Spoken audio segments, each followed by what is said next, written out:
Game adaptations of movies always presented mixed experiences on consoles for many, with some games becoming huge favourites among fans, while others, for whatever reason, never lived up to the hype, but they did appeal to some. While we have looked over the many movie-inspired games in previous videos with the Sega Master System, Mega Drive and Game Gear, now it is the Mega CD's turn to look at titles released on the short-lived powerhouse. The Sega Mega CD boasted more power, with games having additional features and elements compared to the console counterparts, adding movie FMV sequences and better audio capabilities to enhance the player's experience, to experience the way how we would play games moving forward. It will be interesting to see how these versions have held up over the years, so let's dive in.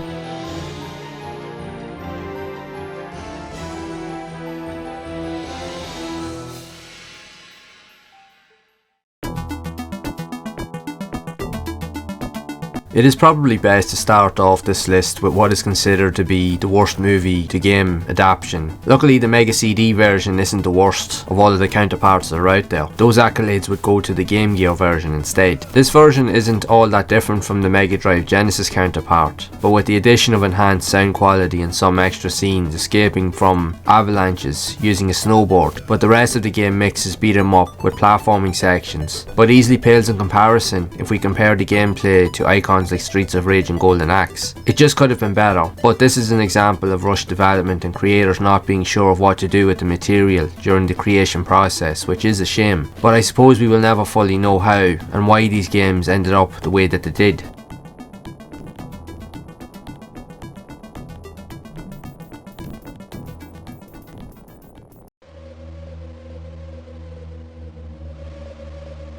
Based on the 1992 horror film Bram Stoker's Dracula, you play as Jonathan Harker on a quest to find and defeat the evil vampire Dracula once and for all, that will take you through many different locations, from old houses to caves, forests, mountains and castles, defeating many enemies and demonic boss creatures along the way. Ports of the movie were developed for many consoles and home systems and released in 1993, seeing the 8 and 16-bit console editions play as side-scrolling action platformers. Other versions of the game with the Sega CD, DOS and Amiga editions would play from different perspectives, being completely separate from the console counterparts. The Mega CD release makes use of full digitized backgrounds and includes full motion video FMV cutscenes from the film. This version would have been seen as the closest to the movie out of all the editions available. Reviews of the game, especially with the Sega CD, were mixed, stating that it could have been better with the choppy animations and the pixelated video sequences, leaving it unclear on what was happening in the scene.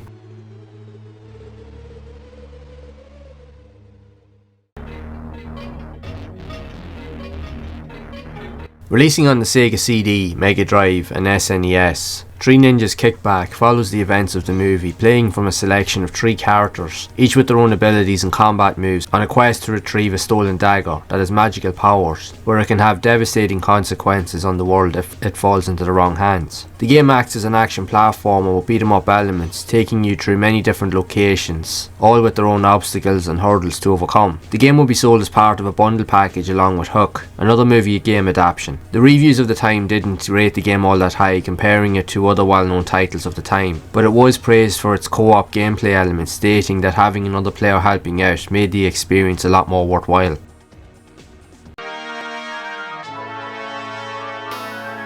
The Smurfs released on the Sega Mega CD and other consoles in 1994, being inspired by the cartoon series of the time, on a quest to rescue 4 Smurfs from being eaten by the evil Gargamel. Upon freeing each of your friends, you will play as either of the characters in later levels, each with their own traits and abilities, which you must use to overcome the many challenges you will face. The Sega CD version does offer some additional content, with more video sequences compared to other versions, that might appeal to fans of the classic cartoon series. There have been many movie adaptations of the franchise seen in recent times to revive the brand. The game itself, like other versions available, can be challenging, but it doesn't differ all that much from the Mega Drive edition.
The Lawnmower Man is based on the movie released on the Sega CD and Mega Drive in 1994, with other ports being added to more systems from 93 to 95. The Mega CD edition is an interactive movie that requires players to interact with scene elements and puzzles through choice-based systems, like many early games of this kind that require much trial and error before figuring out what to do next. That plays nothing like other versions, mainly with the Mega Drive, as that version mixes run and gun gameplay with FPS elements to present a totally different experience. The game showcased many interesting concepts and was praised for its strong audio and graphical capabilities, but the puzzle elements were not met with the same positivity, stating them to be dull and uninspiring.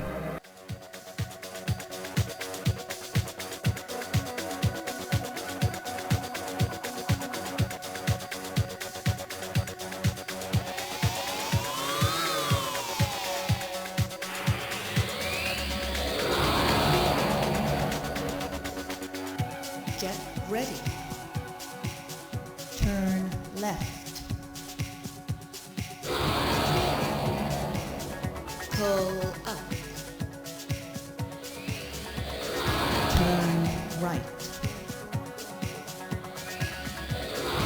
Go down.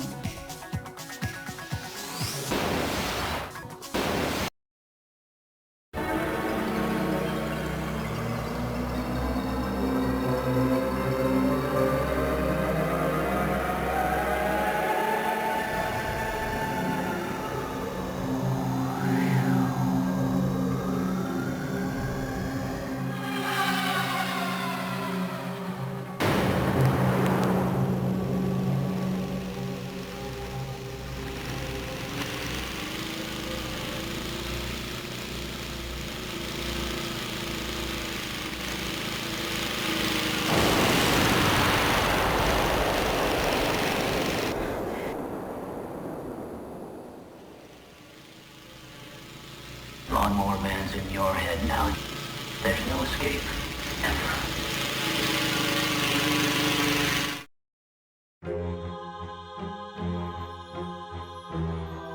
The Sega CD edition of Batman Returns, released in 1993 amongst a sea of other ports being added to consoles and home systems of the time. Each of the versions would differ slightly with its gameplay style and would often have mixed reactions from players, liking some editions more than others. Some ports would be action-adventure games, while others would play through a Streets of Rage beat-em-up perspective. The Mega CD version would mix platforming, action and driving sequences, giving more variety to the experience, but would still suffer from mixed reviews similar to the Mega Drive version, but stating that the driving sections were by far the best elements of the game. Aside from the reviews, the game would still go on to be a high seller in the UK and among the top selling games on the system ever in the region.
Speaking of Hook, the game had a ton of ports to various different consoles, home computers, and even in the arcade, and many of the versions were entirely different from each other. The Sega console ports with the Mega Drive, Master System, Game Gear and Mega CD would all be action platformers. You will fend off against many enemies and bosses across different locations using your weapons and special abilities that you will need to proceed. The game can be quite tough as the combat can be quite cumbersome and annoying, as you can only receive a limited number of hits before you lose a life, forcing you to mainly start all the way back at the beginning of the stage, which will frustrate many players. A lot of patience is required to get any enjoyment out of the game, and the same can be said across all console versions, as they too all suffer with the same frustrating issues. But it isn't a bad game, it will just require a lot more effort to get the most out of it compared to other games of the same type, but the Mega CD version is often considered as the best of all the console ports available.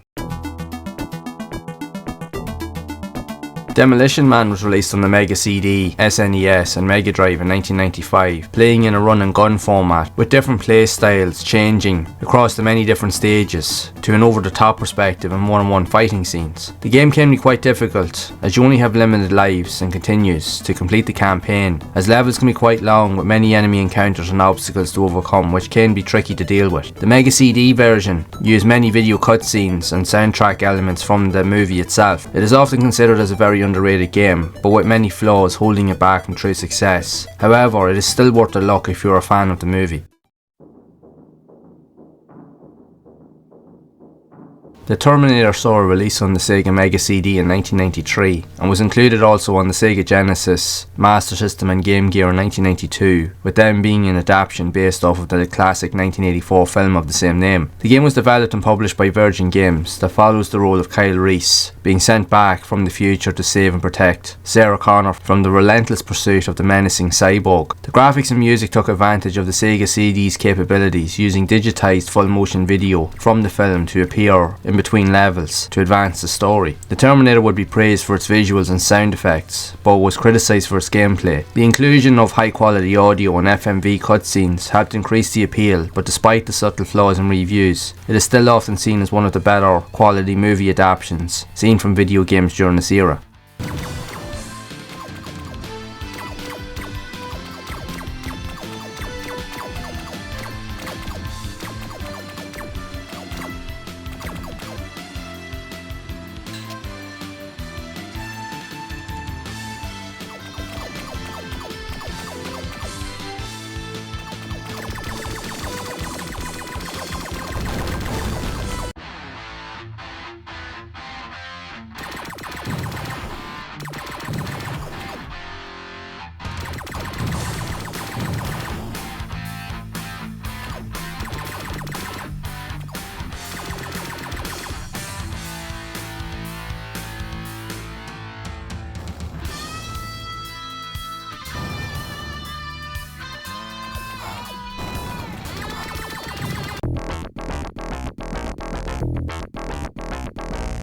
Doom is the most ported FPS game in history, and the most recognised shooter of all time. It helped to inspire many legendary games and iconic characters in the games industry. The development process of Doom made it feasible for the game to be ported on many different systems, even with the SNES. With it only being a 16-bit console, it was insane to see the game running on a platform that was never considered possible during that time. But even in more recent times, more ports have been added to handheld systems and platforms with much less power, and it is still playable, which is a testament to the game's history. Doom would see a movie adaptation released in 2005 starring Dwayne "The Rock" Johnson. While it wasn't well received, it did little to tarnish the success of the Doom brand overall. Among the ports, the 32X version would be added to Sega's short-lived but interesting console add-on that pushed the limitations of the Sega Mega Drive to another level. The game had elements scaled down to run smoothly and still played great when we look at all of the other versions that came before and after it. And again, it demonstrated how Doom could run on limited hardware, and with all of the ports available,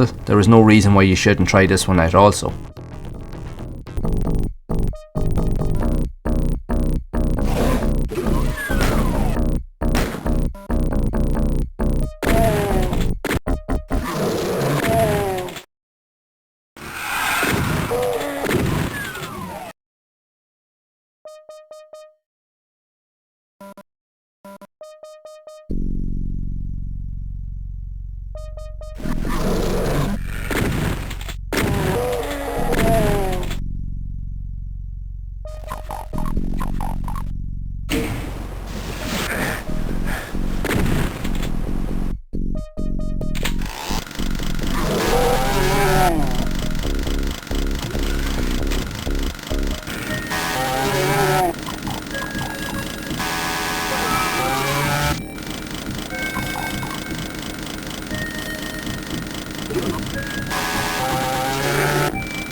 Mortal Kombat, one of the most violent games of its time, saw a release in the arcade and on consoles in 1992. The game saw ports on many 8 and 16-bit consoles of the time that also spawned many sequels on later consoles. But of the original game, while many played it on the Mega Drive or Genesis and SNES, a Sega CD edition would later be added with a few subtle differences with regard to the visual and audio quality. It is more similar to the Genesis version above anything else, and many regard the SNES version to have the most superior visuals out of all of the editions, but the Sega CD would have the best soundtracks and audio, with many stating that this version is currently the best way to play the game. While the game released originally in 1992, a movie adaptation wouldn't appear until 1995, and while it probably hasn't aged well by today's standards, for its time, it is an epic experience that smashed records in the box office upon its release, and many of us growing up, including myself, loved this movie and it paid homage to the success of the video game series during that time.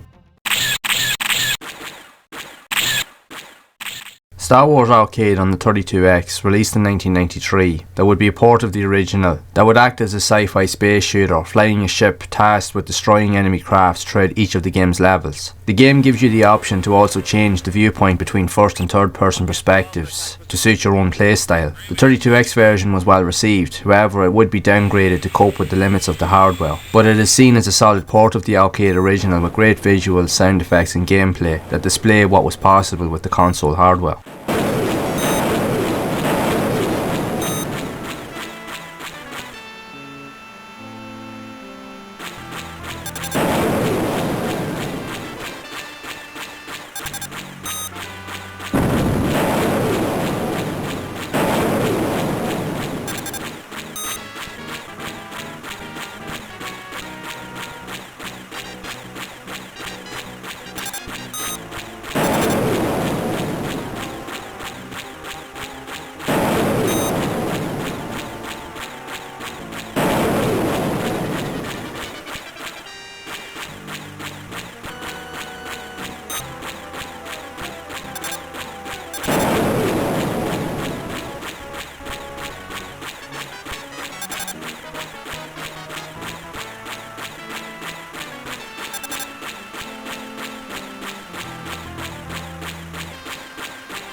Dune is a very popular detailed strategy game that saw releases on many systems along with the Sega Mega CD in 1993, which would combine a mix of both the Amiga and PC editions together. Dune would also become one of the first ever games to be converted from floppy disk format to CD that would aid in the transition of how games would be developed and played during that time. The story of the game is mainly based on the original novel that plays out as a mix of adventure and real-time strategy, controlling troops and artillery to explore, protect and acquire resources from each region, a gameplay mechanic that would become familiar in the later Command & Conquer series. The adventure sections, as with the PC version, would play from a point-and-click style with a heavy focus on interaction and storytelling. The game would become a commercial success, selling many copies on all systems it was released on, with future sequels being added to later console generations with the PlayStation 2, and movie adaptations of Dune would be released in 1984 and more recently in 2021. The game received much praise, stating it to be one of the greatest games of its type on the Mega CD.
I can feel something in you, but I wonder if you will be able to penetrate the secrets of this planet.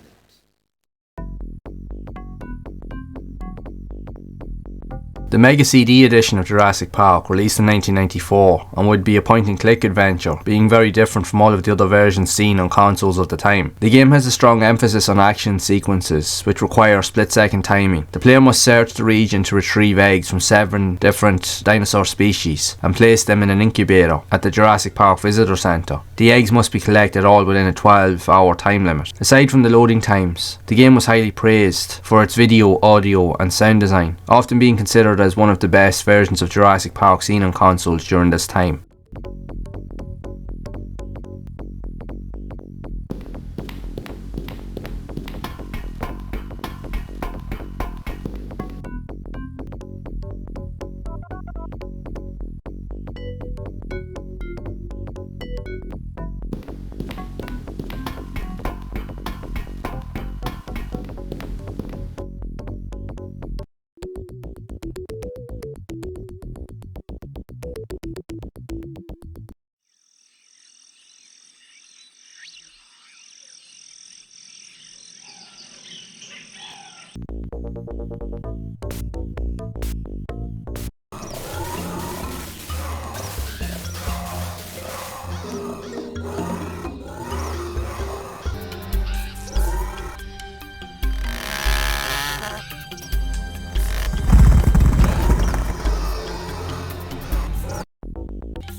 There wouldn't be as many movie ports released on the Mega CD compared to the likes of the Mega Drive and Master System, but would still appeal to fans. But whatever your favourite games are from this list, or your least favourite, I would love to hear your thoughts, so be sure to share them down in the comments below. The Sega consoles of the 80s, 90s and early 2000s would display many interesting games, and we have only begun to touch the surface of the many surprises that lie in store, and by checking out this next video we can get a glimpse of even more titles released on the Mega CD and beyond.